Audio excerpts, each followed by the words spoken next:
কুড়িগ্রামের ফুলবাড়িতে স্টার্টআপ, বিজ্ঞান ও উদ্ভাবনী ধারণা প্রদর্শনী অনুষ্ঠিত। Phulbari 24.tv desk report.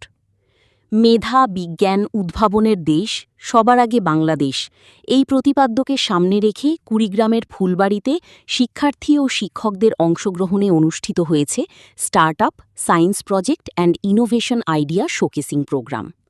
শুক্রবার 12 জুন উপজেলা পরিষদ অডিটোরিয়ামে educational excellence support scheme EESS, ACDP, মাধ্যমিক ও উচ্চশিক্ষা অধিদপ্তর বাংলাদেশের আয়োজনে এবং উপজেলা প্রশাসন ও উপজেলা মাধ্যমিক শিক্ষা অফিসের বাস্তবায়নে এই অনুষ্ঠানের আয়োজন করা হয়। উপজেলা নির্বাহী কর্মকর্তা দিলারা আক্তারের সভাপতিত্বে অনুষ্ঠানে স্বাগত বক্তব্য দেন উপজেলা একাডেমিক সুপারভাইজার আব্দুস সালাম। এ সময় বক্তব্য রাখেন কুড়িগ্রাম জেলা শিক্ষা অফিসের সহকারী পরিদর্শক হামিদুল ইসলাম, ফুলবাড়ি উপজেলা বিএনপির সাবেক সভাপতি ও ফুলবাড়ি সদর ইউনিয়নের সাবেক চেয়ারম্যান আনসার আলী, উপজেলা এনসিপির আহ্বায়ক নাজমুল ফেরদৌস লাবলু এবং ফুলবাড়ি আদর্শ উচ্চ বিদ্যালয়ের প্রধান শিক্ষক মোর্শেদ আলম।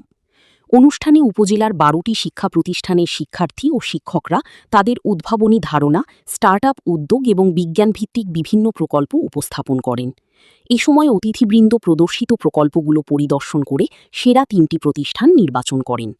প্রতিযোগিতায় রাবাইতারি শেখ ব্রাদার্স উচ্চ বিদ্যালয় প্রথম, ফুলবাড়ি জসিমিয়া মডেল সরকারি উচ্চ বিদ্যালয় দ্বিতীয় এবং শিমুলবাড়ি মিয়াপাড়া নাজিমুদ্দিন উচ্চ বিদ্যালয় তৃতীয় স্থান অর্জন করে। পরে বিজয়ীদের মাঝে সম্মাননা ক্রেস্ট ও সনদপত্র বিতরণ করা হয়। অনুষ্ঠানে শিক্ষক, শিক্ষার্থী, অভিভাবক সহ সংশ্লিষ্ট কর্মকর্তারা উপস্থিত ছিলেন।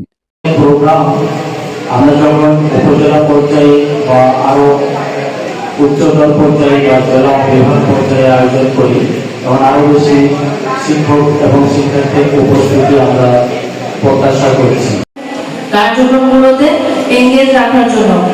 কারণ আপনারা যখন কোনো কিছু করার যে উৎসাহ পায়, মানে আমরা যদি কোনো এই ধরনের কার্যক্রমগুলোতে সম্পৃক্ত থাকি, তো আমাদের আসলে মুক্ত চিন্তার যে ধারণাটা অথবা আমাদের যে মেধা মননের বিকাশ যেটা এই ক্ষেত্রটাতে অনেক বেশি এই প্রোগ্রামগুলো কাজ করে থাকে। এবং 2জন শিক্ষক ওই দিনে থাকে। তো এই 3-5 জনের দল জেলায় অংশগ্রহণ করবে। এই 5 জনের মধ্যে আমাদের যেমন কুড়িগ্রাম যদি বলি 9টি দল অংশগ্রহণ করবে। 9টি দলের মধ্যে থেকে আমাদের জাতীয় পর্যায়ে একটি দল যাবে, সেটা শিক্ষার্থীদের 3 জন, কিন্তু সহকারী শিক্ষক যাবে 9-18 জন। আমাদের এবার যে উদ্যোগটি ধারণা দেওয়া হয়েছে, এই 3টি ধারণা আমাদের মাধ্যমিক লেভেল এই করতে হবে। আর আমাদের পরিকল্পনা বিভিন্ন শিক্ষা প্রতিষ্ঠান থেকে বিভিন্ন শিক্ষাতে এসেছে বিভিন্ন প্রোগ্রাম। বিশাল একটা ব্যাপার যেটা আমাদের কল্পনার বাইরে। আমরা এখন সায়েন্সের একেবারেই শেষ প্রান্তে চলে আসছি।